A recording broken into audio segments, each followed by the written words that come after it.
Ça marche. Bonjour à tous, merci pour les propos introductifs. Et je vais vous parler aujourd'hui, je vais introduire ce colloque avec des éléments de nosologie. On en a déjà, M. Tassou en a déjà un petit peu parlé, mais il nous semblait important de redéfinir quelques terminologies qui sont employées parce qu'il y en a un certain nombre.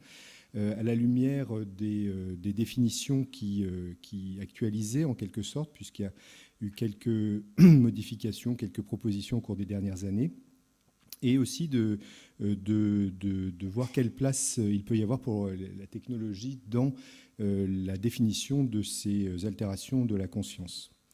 Alors vous voyez, il y a beaucoup de terminologies qui sont utilisées. Le coma, l'état végétatif, l'état d'éveil non répondant proposé plus récemment, le syndrome apalique qui est plus ancien par Kretschmer, leur traduction en anglais, l'état de conscience minimale plus récemment, la stupeur, le mutisme akinétique, cognitive motor dissociation, ça c'est un petit clin d'œil pour nos amis de Lausanne, l'état post-relationnel, l'état médié par le cortex plus récemment. Et on va essayer de s'y retrouver dans tous ces termes. Alors on va commencer par le coma parce que c'est le point de départ et on va essayer de définir ces termes qui ont évolué au cours des années pour essayer de bien décrire les comportements qui sont observés et aussi de les interpréter à la lumière des fonctionnements et des dysfonctionnements du cerveau. Donc le coma, il a été défini déjà il y a un certain nombre d'années comme un état de non-réponse où le patient est couché, les yeux clos, et n'a visiblement pas connaissance de lui-même ni de son environnement. Donc cette définition, elle est intéressante parce qu'elle met en avant deux composantes de la conscience qui sont altérées au cours du coma. D'abord, l'éveil végétatif qui est altéré et qui se manifeste cliniquement par la fermeture des yeux et la perte de cycle veille-sommeil. Et puis la conscience de soi et de l'environnement, sur laquelle on va revenir tout à l'heure et qui est d'évaluation plus compliquée quand les patients n'ont pas ce que Lionel Nakache appelle la rapportabilité consciente, qu'ils ne communiquent pas. Et on verra que du coup on est en difficulté souvent pour interpréter les manifestations que l'on voit vis-à-vis de cet état de conscience. Et ça, c'est quelle que soit la nature des stimulations, évidemment. Donc, ces deux composantes de la conscience, niveau qu'on peut appeler niveau de conscience pour l'éveil végétatif, qui correspond aux états de vigilance, en quelque sorte, l'éveil et le sommeil. Et on sait bien qu'ils dépendent du point de vue neuroanatomique de structures dans le tronc cérébral, en particulier de la formation réticulée et de ses projections au niveau sous-cortical et cortical qui sont assez diffuses.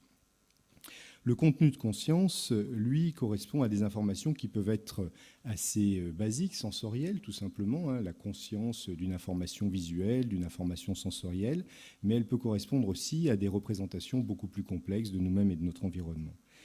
Et là, contrairement à tout à l'heure, il n'y a pas une région qui s'occupe de la prise de conscience d'une information, mais on sait que ça dépend d'un réseau largement distribué qui met en jeu notamment des structures cérébrales associatives, en particulier le cortex préfrontal et le cortex pariétal postérieur. Alors du point de vue clinique, on l'a dit tout à l'heure, le niveau de conscience est d'évaluation assez facile par l'observation de l'ouverture des yeux et de la fermeture des yeux et de la reprise d'un cycle veille-sommeil. Mais en ce qui concerne la reprise de la conscience de soi et de l'environnement, eh bien la clinique est plus discrète, on va dire, plus subtile parfois, et il va falloir bien observer les patients. Alors on a identifié un certain nombre de comportements qui traduisent la reprise de conscience de soi et de l'environnement. Bien sûr, il y a la réponse aux consignes lorsqu'elles surviennent de façon reproductible, mais il y a aussi la motricité lorsqu'elle est finalisée, lorsque le patient commence à aller attraper une sonde, par exemple, eh bien, c'est un signe dont il faut tenir compte. Lorsqu'elle est orientée vers un stimulus, lorsqu'il y a la reprise d'une communication verbale intelligible, c'est également des signes qui sont évidemment importants. Le suivi du regard est souvent l'une des premières manifestations qui traduit la reprise de conscience, et également les réponses émotionnelles lorsqu'elles sont adaptées au contexte, mais qui sont souvent difficiles à différencier de réponses purement automatiques ou réflexes. On voit bien à travers ces manifestations que ces manifestations sont plus complexe, on va dire, et parfois difficile à appréhender pour les cliniciens que simplement la profondeur du coma qu'on évalue habituellement avec l'échelle de Glasgow et qui va étudier les réponses motrices, les réponses verbales, la fermeture des yeux, et qui va définir le coma lorsqu'il y a un score qui est inférieur à 8. Donc on a une échelle internationale qui s'est développée pour la définition du coma, mais par contre pour la reprise du coma, on voit que cette échelle est très certainement insuffisante. Et donc au cours des dernières années, au cours des 20 dernières années, on a classé les troubles de conscience en fonction d'une part du niveau de conscience et du contenu de la conscience. Donc on peut résumer, comme ça a été fait par l'équipe de Steven Loreys en Belgique, avec ce tableau qui est maintenant connu de la plupart d'entre nous. Donc l'éveil végétatif d'un côté de la barre et l'état de conscience de l'autre. Et on définira ainsi le coma comme une altération des deux, niveau de conscience et contenu de conscience. L'état végétatif ou état d'éveil non répondant avec la présence d'un niveau de conscience, donc par l'ouverture et la fermeture, la reprise d'un cycle veille-sommeil et l'ouverture et la fermeture des yeux, mais aucun signe reproductible en faveur d'une reprise de conscience de soi et de l'environnement. Et puis, donc, cet état qui maintenant est bien clairement distingué, encore qu'en pratique, ce n'est pas si simple, on va y revenir, comme l'état de conscience minimale, où il y a des petits signes de reprise de conscience de soi et de l'environnement, qui se manifestent par les signes que l'on a vus tout à l'heure, la reprise d'une motricité orientée, des réponses verbales intelligibles, un suivi du regard et puis des réponses émotionnelles adaptées. Là, on voit déjà une difficulté à travers cette petite flèche qui bouge, c'est que les réponses, les comportements sont souvent fluctuants, ce qui fait qu'il faut souvent du temps pour pouvoir observer ces réponses et de l'attention et des équipes formées. On y reviendra, et des conditions d'examen également qui sont importantes. Et puis d'emblée, je voudrais distinguer de ces altérations de la conscience le Lockton syndrome, qui est une atteinte motrice pure, même si au stade initial, il y a souvent des troubles de conscience ou d'éveil qui sont associés et qui rendent le diagnostic parfois difficile, ce qui explique souvent pourquoi on met du temps à faire le diagnostic, et le mutisme akinétique, dont la terminologie a tendance à s'évaporer un petit peu, mais qui reste une entité très importante, qui a été bien décrite suite à la publication de Cairns dans les années 40, comme un trouble de l'initiative et de l'initiation. Les patients qui manquent d'initiative pour communiquer et pour bouger, mais qui, sur sollicitation, peuvent faire un certain nombre de choses. Alors, aujourd'hui, il y a une échelle qui s'est imposée au niveau international pour distinguer notamment l'état végétatif de l'état de conscience minimal, c'est la CRS, la Coma Recovery Scale, dans sa version révisée, qui est une échelle qui a été proposée par l'équipe de Joe Giacchino dans la fin des années 90, en 1997, et qui a le grand intérêt d'associer certains comportements à la reprise d'une conscience de soi et de l'environnement. Ce sont les manifestations dont on a déjà parlé jusqu'à présent. Donc cette échelle, elle est très intéressante, et j'ai envie de dire jusque-là, c'était assez simple. Ce que je vous dis, ce sont finalement les choses que l'on a à peu près retenues des 20 dernières années. Mais on a également vu que c'est peut-être un petit peu plus compliqué pour certains aspects.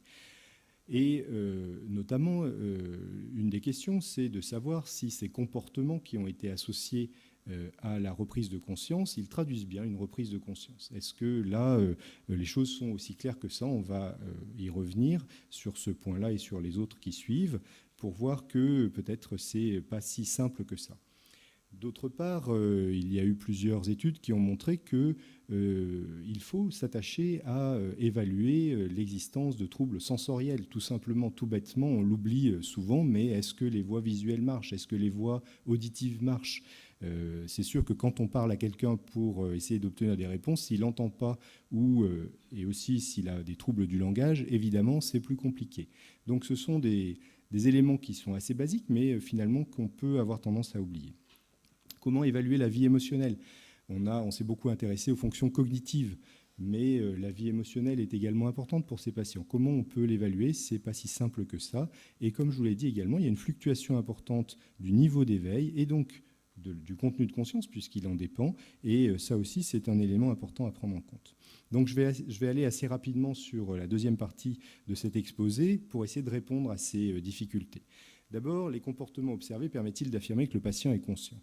On a vu que notre examen clinique, il est certes absolument indispensable, mais il est limité parce qu'on a peu de réponses verbales des patients. Alors, je vais en dire un mot, mais ce sera redit tout à l'heure mieux que moi par celui qui est à l'origine d'une nouvelle classification, c'est-à-dire Lionel Nakache, qui parle de cette évaluation bipodale, c'est-à-dire que puisqu'on n'a pas le langage qui nous permet dans un grand nombre de cas en médecine de faire des diagnostics, eh bien on peut avoir recours à une évaluation du fonctionnement du cerveau qui va nous apporter des informations très complémentaires de l'examen clinique, à la recherche de ce qu'on pourrait appeler une signature cérébrale de la conscience ou des fonctions cognitives préservées. Alors, je rappellerai juste, parce qu'il y a eu beaucoup d'études depuis, mais cette étude emblématique qui a été publiée par l'équipe d'Adrian Owen à l'époque à Cambridge en 2006, qui avait beaucoup interpellé la communauté scientifique intéressée par ces questions, qui avait rapporté le cas d'une patiente de 23 ans qui était considérée en état végétatif après un traumatisme crânien grave parce qu'elle avait quand même un volet décompressif, des lésions cérébrales assez importantes, et qui avait bénéficié d'une évaluation du fonctionnement cérébral en utilisant un protocole d'IRM. Là encore, je pense que la plupart d'entre vous sont familiers avec cette étude, qui comportait deux tâches. Une tâche où le patient devait s'imaginer jouer au tennis et l'autre où elle devait s'imaginer se déplacer dans une place dans son environnement.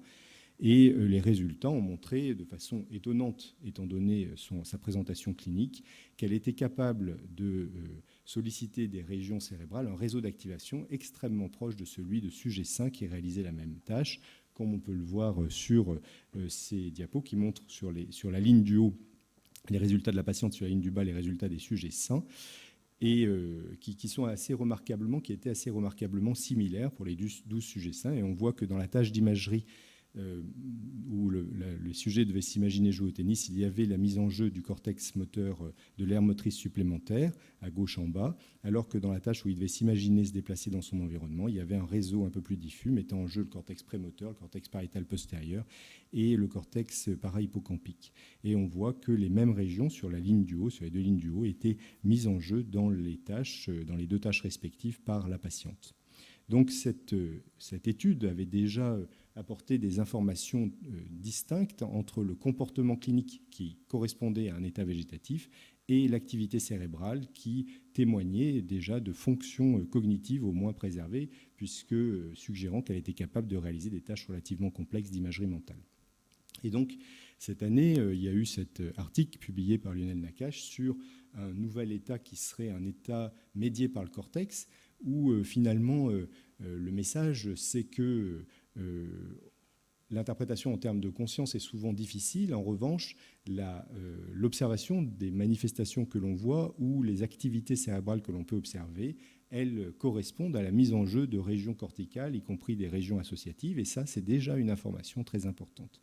Et donc, quand on associe le comportement que l'on observe et l'activité cérébrale dans des tâches complexes, en imagerie fonctionnelle, avec les limites que peut avoir l'imagerie fonctionnelle en pratique quotidienne, ou la neurophysiologie qui est sûrement plus facile à mettre en place, suivant les équipes qui les utilisent, eh bien, on peut avoir des informations très utiles pour évaluer l'altération de la conscience de ces patients. Et ici, vous voyez qu'il n'y avait pas de comportement.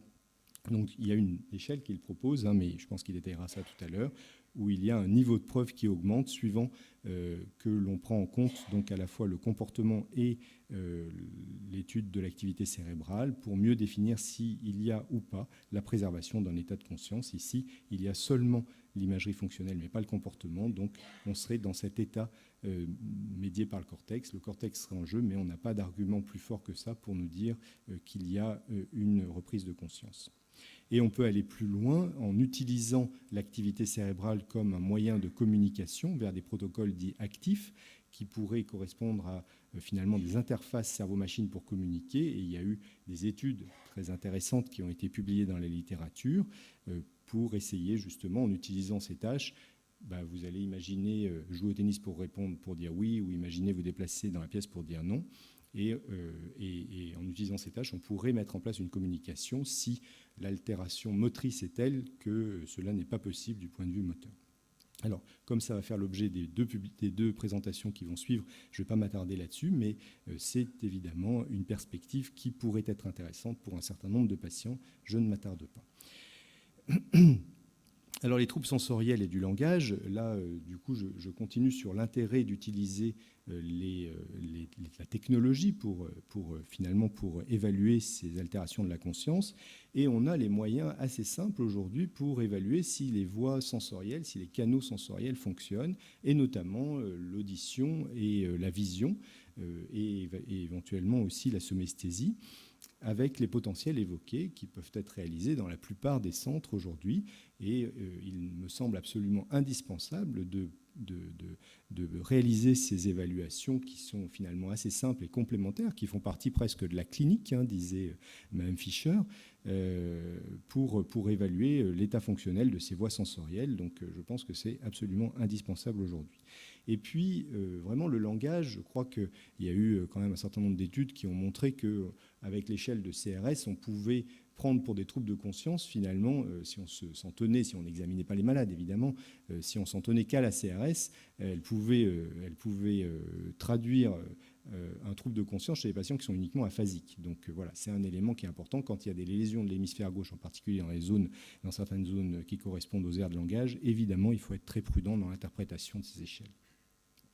Les réponses émotionnelles, c'est également un sujet qui est très important et je pense auquel on s'intéresse de plus en plus au cours des dernières années parce qu'elles peuvent, dans un certain nombre de cas, être les seules manifestations qui traduisent la reprise de conscience. Mais comme je le disais tout à l'heure, elles sont d'interprétation difficile et elles peuvent être tout à fait comparables à des manifestations purement réflexes en ce qui concerne les pleurs, en ce qui concerne les grimaces, certaines grimaces du visage. Et donc, il faut que l'on arrive à trouver des moyens pour essayer de les étudier de façon plus objective, si je puis dire, même si ce n'est pas si évident que ça. Alors, parfois, donc, le critère qu'on a en clinique, c'est si elles sont adaptées au contexte. C'est-à-dire que si on voit des pleurs qui surviennent systématiquement quand un proche s'en va, évidemment, on va en tenir compte de façon plus importante, ou s'il y a des sourires ou des rires dans des situations qui peuvent être amusantes, et ça arrive évidemment dans le quotidien de ces patients. Donc ça, ce sont des arguments. Mais il y a aussi peut-être des moyens technologiques pour essayer de mieux étudier ces réponses émotionnelles. À Saint-Étienne, l'équipe de Pascal Giraud et d'Alexandre Berthelon ont travaillé pour essayer de mettre en place un protocole qui n'est pas si simple, mais qui avance petit à petit, d'étude des micro-expressions faciales qui sont à peine détectables par l'œil, mais qui pourraient traduire justement des petites manifestations très subtiles de la vie émotionnelle. Donc c'est une piste qui, je crois, est intéressante, qui se heurte à des barrières technologiques encore importantes, mais qu'il faut continuer à évaluer.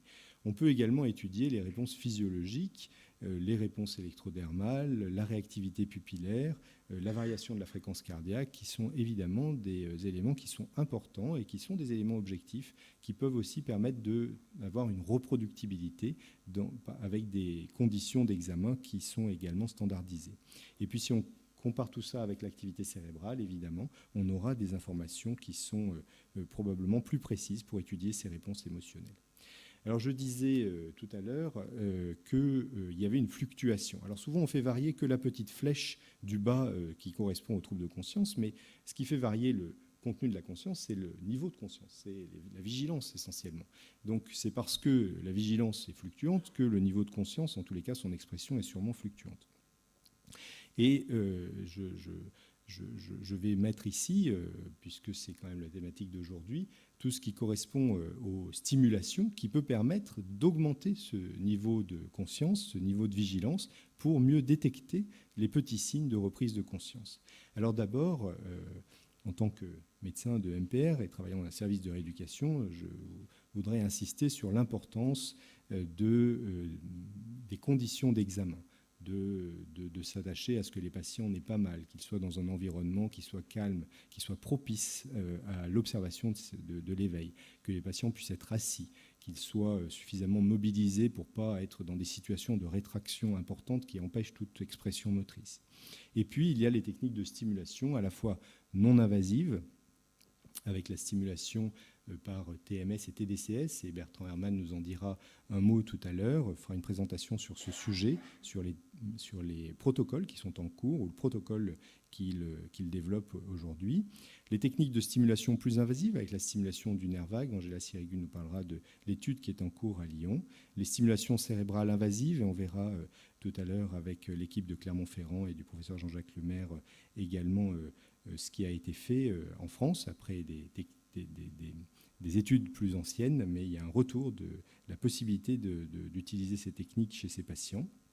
Et puis les médicaments, le Stilnox et la Montadine, qui peuvent être, dans certains cas, très utiles pour améliorer le niveau de ces patients. Voilà, donc il est important de rendre l'environnement propice à l'éveil. La douleur, il faut y penser absolument. Les chambres seules, calmes, avec ce qu'on appelle la stimulation sensorielle intensive. On a pas mal de travaux scientifiques qui nous montrent qu'il n'y a pas un intérêt pour améliorer le niveau d'éveil, mais en revanche, les stimulations sensorielles ciblées, personnalisées, sont importantes. La musique peut jouer un rôle important également. Évidemment, elle doit être adaptée à chaque patient. Et puis, asseoir les patients, il y a eu des études, dont celle de Elliott, là, à Cambridge, qui a bien montré qu'on voyait plus les signes d'éveil quand les patients étaient assis que quand ils sont allongés. Donc, les principes de l'évaluation, il faut toujours, bien sûr, préciser la cause du coma. Ce n'est pas du tout pareil d'avoir affaire à un coma d'origine anoxique que d'origine traumatique ou vasculaire. La localisation des lésions, le bilan lésionnel est essentiel, notamment à visée pronostique. Et on verra tout à l'heure aussi avec la communication de Louis Pubassé l'importance des développements technologiques dans ce domaine, la visée pronostique. Étudier l'état fonctionnel des voies sensorielles et de l'activité cérébrale, décrire le comportement spontané, sur sollicitation, le comportement en présence des proches, évidemment pour les réponses émotionnelles, ça a un rôle important, interroger les équipes soignantes qui voient les patients, qui sont au quotidien avec le patient et de façon prolongée, ce qui est nécessaire pour observer ces petites manifestations, les conditions d'évaluation, les échelles, la CRS en particulier, les mesures de l'activité cérébrale. Voilà, nous avons mis en place un programme à Lyon, dans le service, avec ces éléments-là, qui est un programme un peu long parce qu'on pense qu'il faut du temps pour évaluer ces patients, qu'on ne peut pas le faire si vite que ça finalement, et avec tous ces éléments d'imagerie qui sont absolument indispensables, la meilleure qualité possible, les potentiels évoqués qui nous sont également extrêmement utiles et que l'on demande systématiquement pour ces patients, et puis si l'on peut, si l'on y a accès, les protocoles plus actifs étudiant l'activité cérébrale, avec l'évaluation du niveau de conscience et du contenu de la conscience avec la CRS, et puis des stimulations adaptées, musique, TDCS, les médicaments.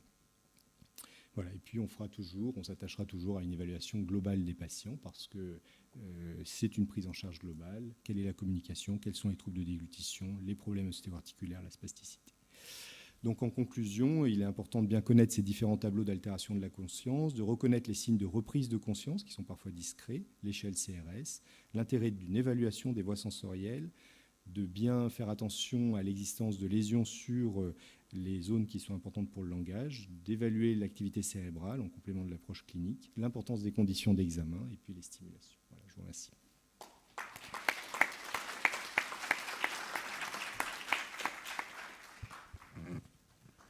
Bien, merci beaucoup Jacques. Ce que je propose pour dynamiser un petit peu et réveiller un petit peu la salle, c'est de faire des questions après chaque présentation. Comme ça, on les a en tête. Donc, si vous avez des questions à poser au professeur Luoté, voilà, c'est le moment.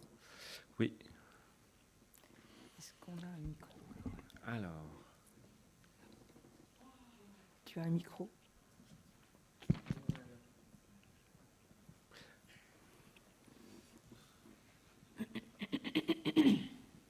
Oui. Merci Jacques pour cette brillante présentation qui simplifie bien des choses complexes.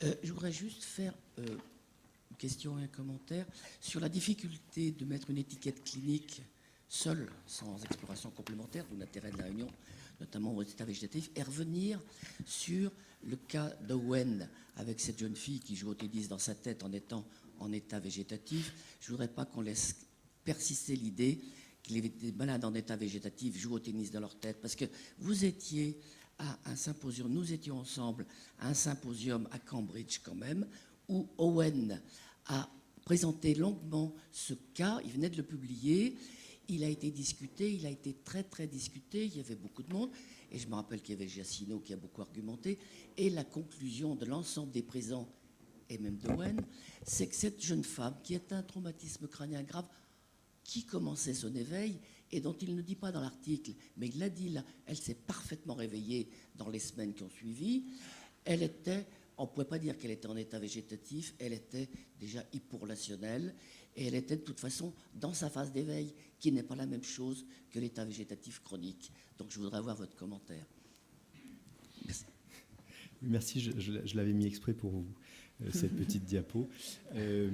Donc, je suis tout à fait d'accord avec vous sur le fait que ça a été débattu, et quand on était à Cambridge ensemble, sur le diagnostic de cette patiente, si elle était en état végétatif ou en état de conscience minimale, parce qu'elle avait une fixation du regard, et que donc on pouvait considérer, et un certain nombre de personnes dans la communauté considéraient qu'elle n'était pas en état végétatif. Toujours est-il que je ne crois pas qu'il faille minimiser l'importance de cette étude, parce que si elle s'est réveillée derrière, elle était quand même à 6 mois d'évolution. Et pour un certain nombre de patients auxquels on a à s'occuper, on est dans des situations où on a du mal à interpréter les symptômes que l'on voit. C'est difficile. Le suivi du regard, là, quand je dis comme ça, il suit du regard, ok, mais souvent, on voit des mouvements des yeux. Est-ce que c'est vraiment un suivi du regard? Est-ce que, moi, j'ai quand même, en pratique, on met le miroir, hein, on fait comme il faut, mais est-ce qu'on ne s'adapte pas un petit peu au mouvement des yeux pour suivre avec le miroir les yeux qui bougent, parfois? Pose la question. Est-ce que c'est vraiment les yeux qui suivent le miroir? Enfin, toujours est-il que moi, j'ai souvent des doutes en clinique. Des fois, il n'y a pas de doute, mais c'est quand même pas si fréquent que ça. Et cette étude-là, qui a interpellé la communauté, et je pense que c'est comme ça qu'il faut en voir son intérêt, parce qu'après, on ne va pas aller mettre les patients dans des IRM pour les faire communiquer. Enfin, je veux dire, on en parlera juste après, mais c'est quand même ça ne paraît pas faisable. Mais simplement, elle nous montre l'intérêt d'une évaluation combinée, à la fois clinique et de l'activité cérébrale. Et quand on a une activité complexe, et c'est pour ça aussi qu'on a fait tous ces travaux ensemble depuis longtemps, et c'est toujours ce qu'on s'est dit, quand il y a un patient qui est quand même capable de solliciter son cortex cérébral, il est plus, il est dans une phase qui est une phase différente de celle d'un état végétatif où il n'y a aucune réponse. Et je pense qu'on sait bien aussi, j'en ai pas parlé là, mais qu'il y a un raisonnement circulaire qui peut aller dans différents sens. Et quand on a un a priori positif, on a quand même beaucoup plus de chances de voir les manifestations. Et quand même, à plusieurs reprises, on a pu voir des situations qui évoluaient contrairement à ce qui était prévu au départ, parce qu'on avait une ambiance propice à l'éveil, etc., et parce qu'on y croyait. Donc c'est quand même un élément important. Je voulais juste redire un mot sur l'importance des potentiels évoqués, parce que je vous ai dit tout à l'heure, un peu dans le meilleur des mondes, que finalement, on fait toujours nos potentiels évoqués, etc. Mais il n'y a pas si longtemps que ça, dans mon service, on n'avait pas fait les potentiels évoqués. On a un patient qui est resté 3 mois considéré en état végétatif parce qu'il était sourd, voilà, et qu'on lui parlait, mais qu'il avait une surdité un peu particulière, parce que c'est une surdité du tronc cérébral. Moi, j'en avais pas encore vu, mais le jour où l'orthophoniste a mis la consigne en visuel devant lui, il répondait très bien aux consignes.